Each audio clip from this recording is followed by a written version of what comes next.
Operation Sindoor വിശദീകരിക്കാൻ വിദേശത്തേക്ക് പോയ നമ്മുടെ എംപിമാരുടെ സംഘമൊക്കെ മടങ്ങിയെത്തി. സന്ദർശനം വലിയ വിജയമെന്നാണ് പ്രതിനിധി സംഘം പ്രധാനമന്ത്രിയോട് പറഞ്ഞത്. പക്ഷേ ഈ നേതൃത്വത്തെ വെട്ടിലാക്കുന്ന പ്രസ്താവനകൾ എംപിമാർ നടത്തരുത് എന്ന് കോൺഗ്രസ് ഹൈക്കമാൻഡ് നിർദ്ദേശം നൽകിയിട്ടുണ്ട്. മടങ്ങിയെത്തിയ നേതാക്കൾ വാർത്താസമ്മേളനത്തിന് താല്പര്യമൊക്കെ അറിയിച്ചു എന്നാണ് ഇക്കാര്യത്തിൽ ഇപ്പോഴും മൗനം തുടരുകയാണ് ഹൈക്കമാൻഡ്. ഈ വിഷയത്തിൽ കൂടുതൽ പ്രതികരണവുമായി നമ്മുടെ ശ്രീജിത്ത് ബാലകൃഷ്ണൻ റെഡിയാണ്. ശ്രീജിത്ത്, ഈ പെഹൽഗാം ഭീകരാക്രമണത്തിലെ ഇന്റലിജൻസ് വീഴ്ച കോൺഗ്രസ് പറഞ്ഞപ്പോൾ ഇത് ഇപ്പോൾ രാഷ്ട്രീയം പറയാനുള്ള ഒരു വേദി അല്ല എന്നായിരുന്നു അന്ന് ശശി തരൂരിന്റെ നിലപാട്.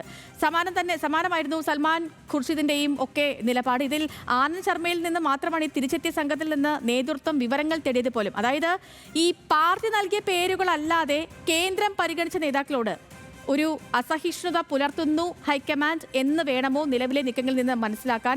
തരൂരും ഖുർഷിദും ലക്ഷ്മണരേഖ മറികടക്കുമോ എന്നാണ് ചോദ്യം.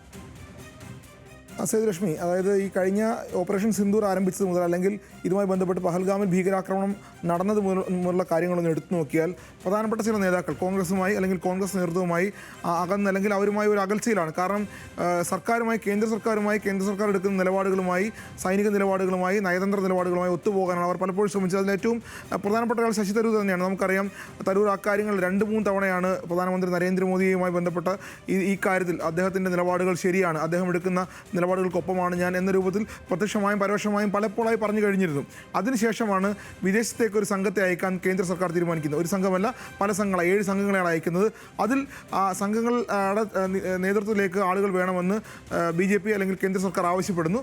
കോൺഗ്രസ് ചില പേരുകൾ നൽകുന്നു. ആ പേരുകളിലൊന്നും ശശി തരൂരിൻ്റെ പേരുണ്ടായിരുന്നില്ല. പകരം കേന്ദ്ര സർക്കാരിൻ്റെ തീരുമാനപ്രകാരം ശശി തരൂരിൻ്റെ പേരാണ് ആദ്യം വിദേശത്തേക്ക്, പ്രത്യേകിച്ചും അമേരിക്കയിലേക്ക് പോയ സംഘത്തിൽ ശശി തരൂരിൻ്റെ ലീഡർഷിപ്പിലാണ്, നേതൃത്വത്തിലാണ് ഒരു ടീം പോകാൻ തയ്യാറാകുന്നത്. അങ്ങനെ കോൺഗ്രസ് നൽകിയ പേരുകൾ വെട്ടി എന്ന രൂപത്തിലാണ് അത് പ്രകടമായി വരുന്നത്. അത് കോൺഗ്രസിൻ്റെ പേരുകൾ ഉൾപ്പെടുത്താതെ പകരം കേന്ദ്ര സർക്കാരിന് താല്പര്യമുള്ള പേരുകൾ, അതിൽ ശശി തരൂരിൻ്റെ പേര് വളരെ നിർണായകമായിരുന്നു. കാരണം അദ്ദേഹത്തിന് വിദേശ രാജ്യങ്ങളുമായുള്ള ബന്ധം അത് BJP തന്നെ ചോദിക്കുകയും ചെയ്തു. വിദേശ രാജ്യങ്ങളുമായി ഇത്രയും ബന്ധമുള്ള അല്ലെങ്കിൽ ഇന്ത്യയുടെ അന്തർദേശീയ പൗരൻ എന്നൊക്കെ വിശേഷിപ്പിക്കുന്ന, കോൺഗ്രസ് തന്നെ വിശേഷിപ്പിക്കുന്ന ആ ഒരു പേര് എന്തുകൊണ്ട് കോൺഗ്രസ് ഒഴിവാക്കി എന്ന് BJP തന്നെ ചോദിക്കുന്നു. അദ്ദേഹത്തെ അതിൻ്റെ നേതൃസ്ഥാനത്തേക്ക് കൊണ്ടുവരികയും ചെയ്യുന്നു. അപ്പോഴും പ്രധാനമന്ത്രി നരേന്ദ്രമോദി എടുക്കുന്ന നിലപാടുകൾ ഓപ്പറേഷൻ സിന്ദൂറിലും അതിനു മുൻപും ശേഷവുമൊക്കെ മോദി എടുത്ത നിലപാടുകൾ വളരെ വ്യക്തമായിരുന്നു. കേന്ദ്ര സർക്കാരിൻ്റെ നിലപാടുകൾക്കൊപ്പമാണ് ഞാനുള്ളത്.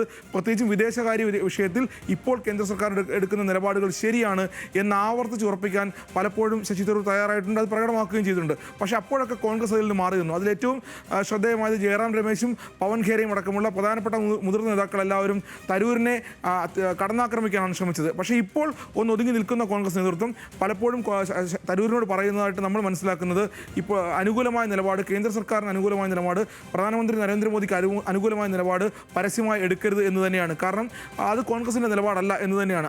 അങ്ങനെ നോക്കുമ്പോൾ തരൂരിൻ്റെ നിലപാടും കോൺഗ്രസിൻ്റെ നിലപാടും തമ്മിൽ വ്യത്യാസമുണ്ട്. അതിൽ ഇപ്പോൾ പോയിട്ട് വന്ന് സൽമാൻ ഖുർഷിദ് കൂടി തരൂരിനൊപ്പം നിൽക്കുന്നു എന്ന് വേണം മനസ്സിലാക്കാൻ. അങ്ങനെ ചില നേതാക്കന്മാർ ഒപ്പം നിൽക്കുന്നു. കോൺഗ്രസിനകത്ത് തന്നെ ഇക്കാര്യത്തിൽ ചെറിയ തർക്കങ്ങളുണ്ട്. അങ്ങനെ ആ തർക്കങ്ങൾ മുതലെടുക്കാൻ കൂടി BJP ശ്രമിക്കുന്നു. നേരെ മറിച്ച് കോൺഗ്രസിനെ സംബന്ധിച്ച് തരൂരിനെ ഒപ്പം നിർത്തുകയും വേണം, എന്നാൽ തരൂർ BJPക്ക് അനുകൂലമായി സംസാരിക്കാനും പാടില്ല എന്ന രൂപത്തിലാണ് കോൺഗ്രസ് മുന്നോട്ട് പോകുന്നത്. തരൂരിനെ ഒപ്പം നിർത്താൻ